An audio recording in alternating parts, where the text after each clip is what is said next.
What's going on YouTube? It is your boy QKG, and today we're actually going to answer a question.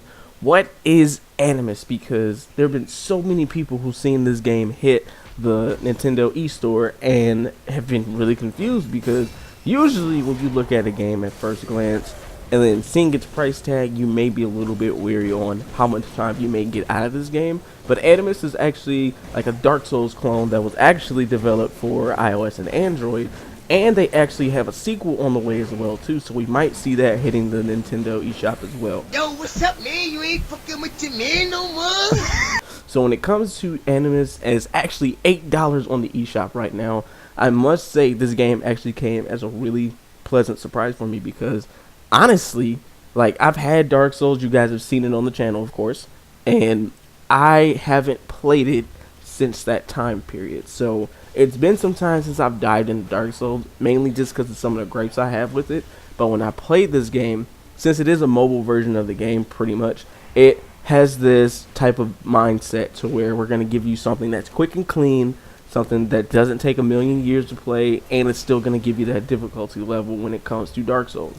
So one thing I would have to say that's really amazing about this game is the combat system. One thing I did not like about the Dark Souls series was mainly that the fact that the combat system felt not as flashy in my opinion, because I come from playing like a lot of Devil May Cry. I've played tons of Bayonetta. I've played so many of those hack and slash games to where they're kind of flashy in a way, especially like the God of War series.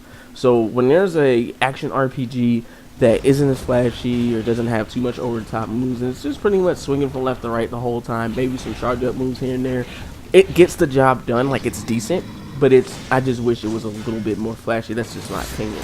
But when it comes to this game, seeing the cool moves that you can pull off, and surprisingly, this game, not only can you customize your character when it comes to certain gear drops you get, they have, each weapon has its own fighting style, and if you look at the screen, you'll see an input at the very bottom.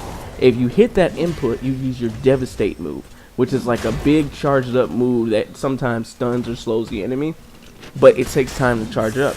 The only way you can charge it up is if you pull off a dodge successfully, or if you actually block an opponent's attack successfully. That is the only way to charge that meter. Just to the right of that, you're actually going to find your rage meter, which is going to build up over time when you're doing certain moves and enemies. And what's interesting is that each weapon is going to have its own unique rage system. So you're actually going to end up, when you use the first sword and shield combination, your rage meter is going to turn your shield into like this chainsaw shield. You're going to have increased stamina. You're not going to take much stamina when you're attacking, and you can take more damage and attack faster.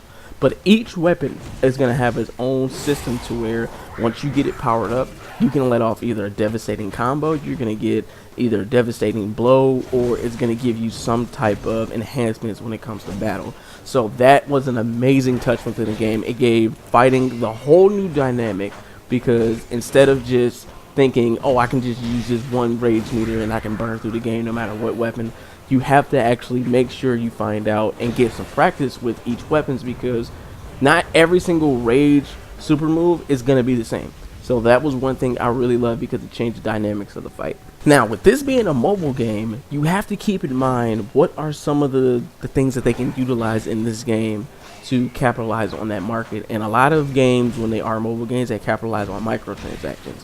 One thing that I noticed in this game is that there's a lot of RNG. So you can get 3 stars on a level, but the available drops that you get can be random. So you may or may not get certain things if you actually max out on this level. So with that being said, it can create that RNG system to where sometimes gamers want to have, you know, the loot box system, to where it creates like this gambling aspect to it.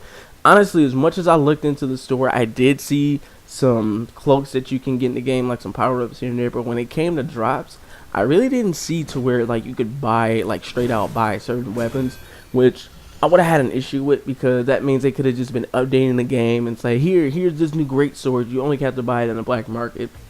It definitely would have made me have a sour taste in my mouth, actually, just because of certain things like that kind of grind my gears. So we did not see anything like this in this game. So I would have to say, with that being said, that was a good like $7-8 well spent, man.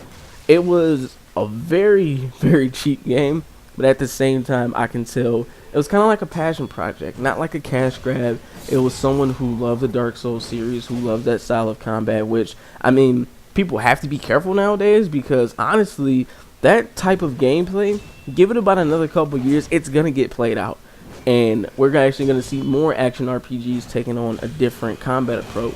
So enjoy the Dark Souls clones while you can, because it's getting to the point where people, they love them, but at the same time, it's gonna get played out.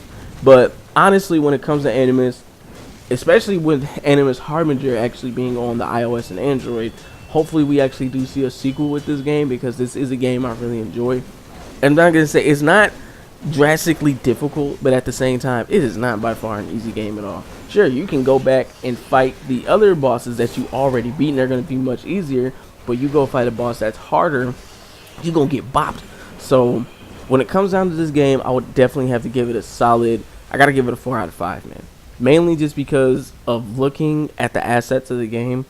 Even though it's a mobile game, which I understand, I don't expect everything to be perfect, the game looks really well and it plays really well.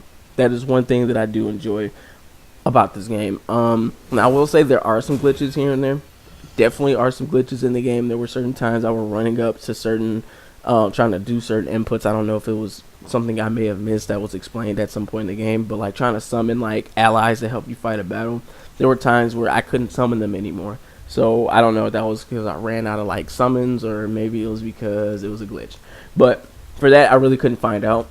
Other than that, man, tell me what you think about Animus, man. Tell me if this is a game that you're looking at that you might end up picking up. Tell me in the comments what you think about it, whether you love or hate the game. We can chop it up in the comments down below as usual. So I'd like to thank you guys for tuning in. This is your boy QKG, and peace out.